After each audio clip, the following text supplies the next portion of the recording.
Wuthering Heights by Emily Brontë. Chapter 1. 1801. I have just returned from a visit to my landlord, the solitary neighbor that I shall be troubled with. This is certainly a beautiful country. In all England, I do not believe that I could have fixed on a situation so completely removed from the stir of society. A perfect misanthropist's heaven, and Mr. Heathcliff and I are such a suitable pair to divide the desolation between us. A capital fellow. He little imagined how my heart warmed towards him when I beheld his black eyes withdraw so suspiciously under their brows as I rode up, and when his fingers sheltered themselves, with a jealous resolution, still further in his waistcoat as I announced my name. "Mr. Heathcliff," I said. A nod was the answer. "Mr. Lockwood, your new tenant, sir. I do myself the honor of calling as soon as possible after my arrival, to express the hope that I have not inconvenienced you by my perseverance in soliciting the occupation of Thrushcross Grange. I heard yesterday you had had some thoughts." "Thrushcross Grange is my own, sir," he interrupted, wincing. "I should not allow anyone to inconvenience me if I could hinder it walk-in." The walk-in was uttered with closed teeth and expressed the sentiment, "Go to the deuce." Even the gate over which he leant manifested no sympathizing movement to the words, and I think that circumstance determined me to accept the invitation. I felt interested in a man who seemed more exaggeratedly reserved than myself. When he saw my horse's breast fairly pushing the barrier, he did put out his hand to unchain it, and then sullenly preceded me up the causeway, calling, as we entered the court, "Joseph, take Mr. Lockwood's horse, and bring up some wine."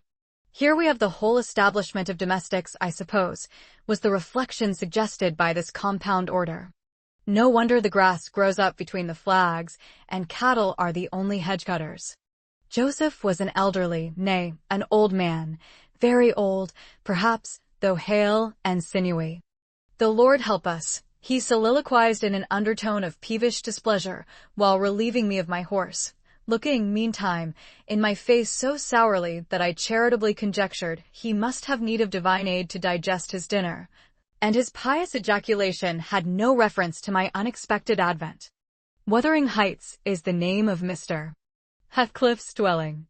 Wuthering being a significant provincial adjective, descriptive of the atmospheric tumult to which its station is exposed in stormy weather.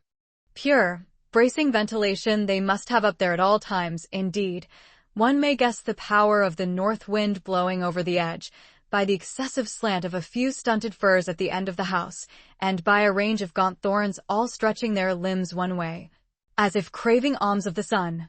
Happily, the architect had foresight to build it strong. The narrow windows are deeply set in the wall, and the corners defended with large jutting stones. Before passing the threshold, I paused to admire a quantity of grotesque carving lavished over the front, and especially about the principal door, above which, among a wilderness of crumbling griffins and shameless little boys, I detected the date, 1500, and the name, Herr ton Earnshaw. I would have made a few comments and requested a short history of the place from the surly owner, but his attitude at the door appeared to demand my speedy entrance or complete departure, and I had no desire to aggravate his impatience previous to inspecting the penetralium. One stop brought us into the family sitting room, without any introductory lobby or passage. They call it here the house, preeminently. It includes kitchen and parlor, generally, but I believe at Wuthering Heights the kitchen is forced to retreat altogether into another quarter. At least I distinguished a chatter of tongues, and a clatter of culinary utensils, deep within. And I observed no signs of roasting, boiling, or baking about the huge fireplace, nor any glitter of copper saucepans and tin cullenders on the walls. One end, indeed, reflected splendidly both light and heat from ranks of immense pewter dishes, interspersed with silver jugs and tankards, towering row after row, on a vast oak dresser, to the very roof. The latter had never been underdrawn. Its entire anatomy lay bare to an inquiring eye, except where a frame of wood laden with oatcakes and clusters of legs of beef, mutton, and ham concealed it. Above the chimney were sundry villainous old guns, and a couple of horse pistols, and, by way of ornament, 3 gaudily painted canisters disposed along its ledge. The floor was of smooth, white stone, The chairs, high-backed, primitive structures, painted green, one or two heavy black ones lurking in the shade. In an arch under the dresser reposed a huge, liver-colored bitch pointer, surrounded by a swarm of squealing puppies, and other dogs haunted other recesses. The apartment and furniture would have been nothing extraordinary as belonging to a homely, northern farmer, with a stubborn countenance and stalwart limbs set out to advantage in knee breeches and gaiters. Such an individual seated in his armchair, his mug of ale frothing on the round table before him, is to be seen in any circuit of 5 or 6 miles among these hills, if you go at the right time after dinner. But Mr. Heathcliff forms a singular contrast to his abode and style of living. He is a dark-skinned gypsy in aspect, in dress and manners a gentleman, that is, as much a gentleman as many a country squire, rather slovenly, perhaps, yet not looking amiss with his negligence, because he has an erect and handsome figure, and rather morose.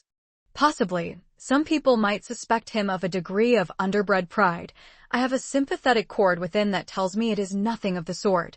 I know, by instinct. His reserve springs from an aversion to showy displays of feeling, to manifestations of mutual kindliness.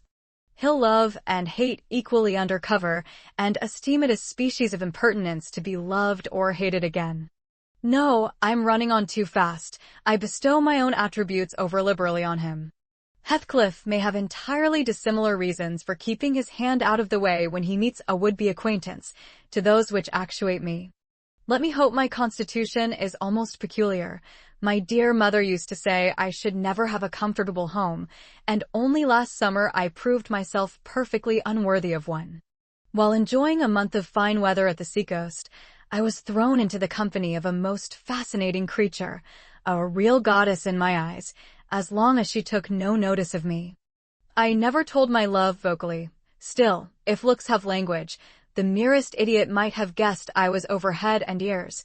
She understood me at last, and looked to return the sweetest of all imaginable looks. And what did I do? I confess it with shame, shrunk icily into myself, like a snail, at every glance retired colder and farther, till finally the poor innocent was led to doubt her own senses, and, overwhelmed with confusion at her supposed mistake, persuaded her mamma to decamp. By this curious turn of disposition, I have gained the reputation of deliberate heartlessness. How undeserved, I alone can appreciate. I took a seat at the end of the hearthstone opposite that towards which my landlord advanced, and filled up an interval of silence by attempting to caress the canine mother, who had left her nursery, and was sneaking wolfishly to the back of my legs, her lip curled up and her white teeth watering for a snatch. My caress provoked a long, guttural gnarl. "You'd better let the dog alone," growled Mr. Heathcliff in unison, checking fiercer demonstrations with a punch of his foot. "She's not accustomed to be spoiled, not kept for a pet." Then, striding to a side door, he shouted again, "Joseph." Joseph mumbled indistinctly in the depths of the cellar, but gave no intimation of ascending, so his master dived down to him, leaving me vis-a-vis the ruffianly bitch and a pair of grim, shaggy sheepdogs, who shared with her a jealous guardianship over all my movements.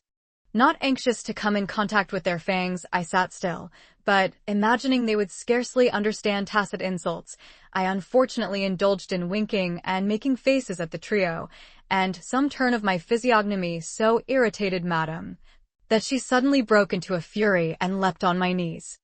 I flung her back and hastened to interpose the table between us.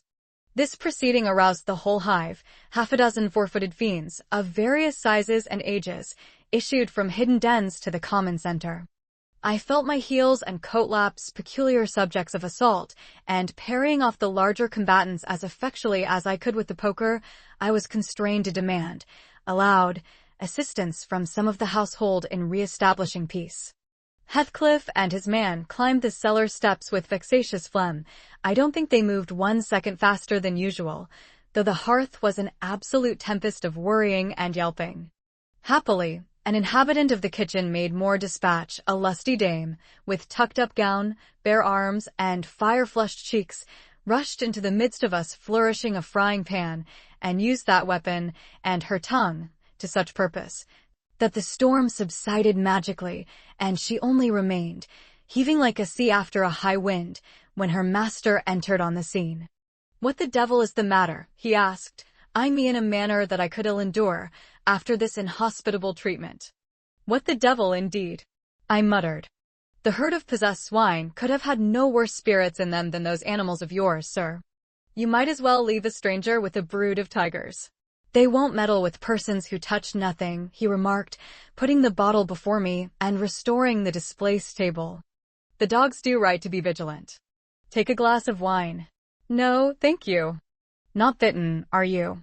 If I had been, I would have set my signet on the biter. Heathcliff's countenance relaxed into a grin. "Come, come," he said, "you are flurried, Mr. Lockwood. Here, take a little wine.